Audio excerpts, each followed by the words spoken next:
Okay, figured I'd make a little video before I start finishing up and putting everything back together. So here is the head unit.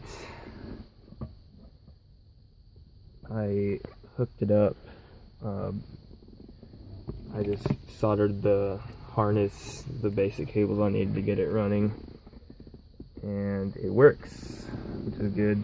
These are the brackets for the top mounted dash pod, which is hiding up there somewhere. So yeah, that will sit up here. I haven't figured out how to wire where I'm going to run all these wires. There's so many different peripherals to hook up back here, which is awesome, but there's just not a lot of room as the stereo is there from the factory. So anyways, the hard part, or not, well, just a lot of research I had to do to get the steering wheel controls working, ended up pointing me to about right here. These four splice connectors hook into the 4 wires on this harness here. This is the one that runs up to the clock spring back here, and up top here to this plug. So yes, this is where these controls hook up to.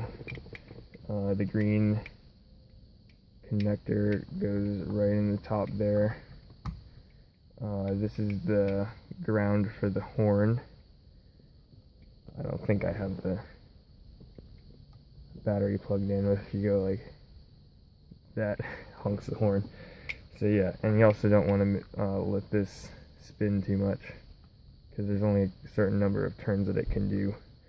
So yeah, this has 4 wires coming out of it, which go through here down to this connector, which is called the B68, I believe. And the wires that you're tapping into are on, it will focus, pin 6. Pin 6 is where that white wire is sticking out. That's for the steering wheel control. The one next to it, pin 7, under this red wire, that's also the steering wheel control. So you can, I grounded the pin 6, which is this white one here. So I just cut it there, spliced it into this wire, and ran it just to a ground there. That's not permanent. And I ran pin 7, which is this green and brown wire. I ran it, it's right here right now, but I hooked it up to the harness for the steering wheel input, and I turned it on, and it worked. So that's good, because it has a interface, steering wheel control interface built in, and so that it works with these legacy steering wheel controls, because of it uses a resistive sort of connection. I don't know the terminology. And okay, so those are for the controls. You ground pin 6, and you connect pin 7 to the key 1, is what the wire is labeled on the harness for this thing, and it worked. I don't think it matters which one you ground and which one you connect to the head unit. That's what I did.